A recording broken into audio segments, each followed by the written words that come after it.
Assalamualaikum warahmatullahi wabarakatuh. Hamdalillah wassalatu wassalamu ala rasulillah wala haula wala quwwata illa billah. Pemirsa, sejarah manusia diwarnai dengan tradisi yang memperlakukan perempuan secara tidak manusiawi. Hussein Haikal dalam Hayah Muhammad misalnya menjelaskan bahwa bangsa Romawi memandang perempuan sebagai harta milik laki-laki. Oleh karenanya, laki-laki bisa memperlakukan perempuan sekehendak hatinya dan memperlakukan perempuan sebagai pembangkit nafsu birahi. Bangsa Eropa juga tidak berbeda karena memandang perempuan sebagai budak laki-laki yang harus tunduk mutlak. Di belahan bumi yang lain misalnya India dan Cina, mereka punya tradisi jika suami meninggal maka jenazahnya dibakar dan istri yang baik adalah istri yang membakar diri hidup-hidup bersama jenazah suami. Bahkan sampai hari ini pemirsa, perilaku tidak memanusiakan perempuan masih mudah dijumpai. Misalnya adalah dalam praktek perdagangan perempuan. Islam datang di Jazirah Arabia pada abad 7 Masehi. Ketika itu, perempuan juga masih diperlakukan tidak seperti manusia, melainkan seperti harta benda. Yusuf Qaradawi menjelaskan bahwa pada saat itu masyarakat masih mempertanyakan apakah perempuan manusia atau bukan. Apakah mereka punya ruh yang sama kekalnya dengan ruh laki-laki? Apakah perempuan bisa beribadah? Apakah perempuan itu jika berbuat baik akan mendapatkan pahala? Dan apakah perempuan bisa masuk surga? Keraguan atas kemanusiaan perempuan ini kemudian melahirkan tradisi yang juga tidak manusiawi kepada perempuan. Misalnya, penguburan bayi perempuan hidup-hidup, menjadikan perempuan sebagai jaminan hutang, sebagai hadiah, dan sebagai barang dagangan. Begitu juga dalam perkawinan pemirsa, perempuan itu kerap dipaksa untuk kawin, bahkan ketika masih kanak-kanak, lalu diceraikan sehingga sudah menjadi janda dalam usia yang sangat dini. Perempuan juga dijadikan mahar. Perempuan ditalak lalu dirujuk berkali-kali tanpa batas. Perempuan juga dipoligami dengan jumlah tak terbatas dan tanpa syarat adil. Ketika suami meninggal, maka perempuan sebagai istrinya menjadi salah satu harta yang diwariskan pada kerabat laki-laki.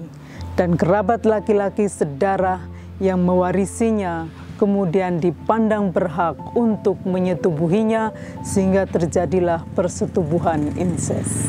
Merespon situasi yang seperti itu, Islam kemudian menegaskan bahwa perempuan adalah manusia.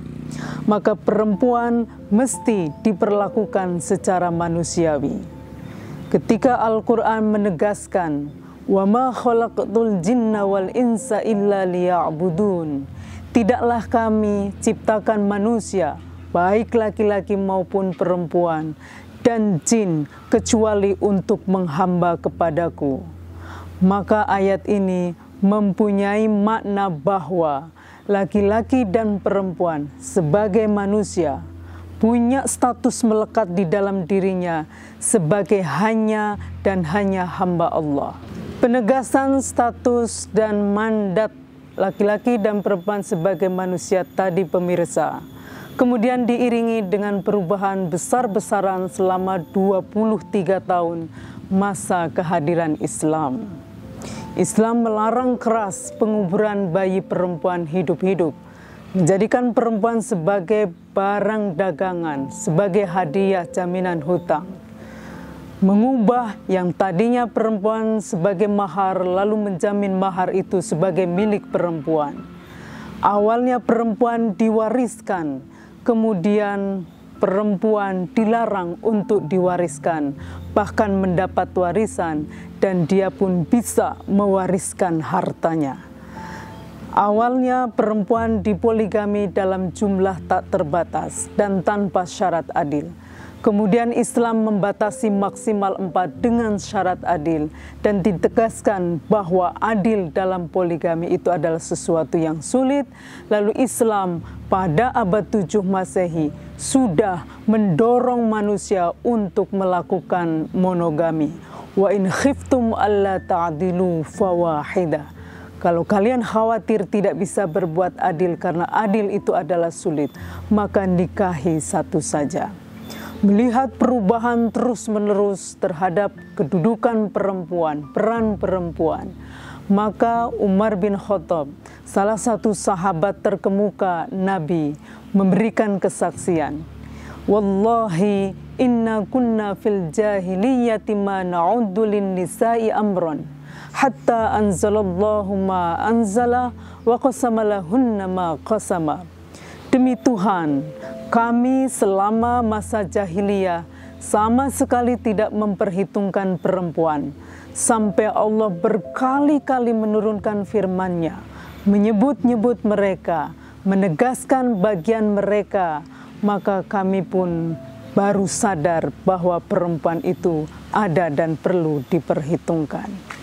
Oleh karena itu, pemirsa, melihat sejarah panjang manusia, melihat sejarah revolusioner Islam dalam memanusiakan perempuan, maka kita mesti memegang erat spirit pemanusiaan perempuan sebagai salah satu ruh yang mesti menjiwai kita dalam memahami Islam, supaya Islam tidak justru disalahgunakan untuk melegitimasi tindakan yang tidak memanusiakan perempuan.